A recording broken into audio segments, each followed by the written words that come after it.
बिस्मिल्लाहिर्रहमानिर्रहीम अस्सलाम वालेकुम। हज 2019 की बेहतरीन न्यूज़ आ गई है।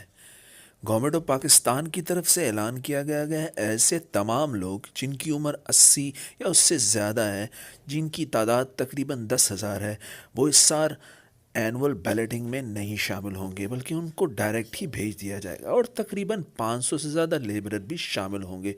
तो तमाम लोगों को बहुत बहुत मुबारक हो।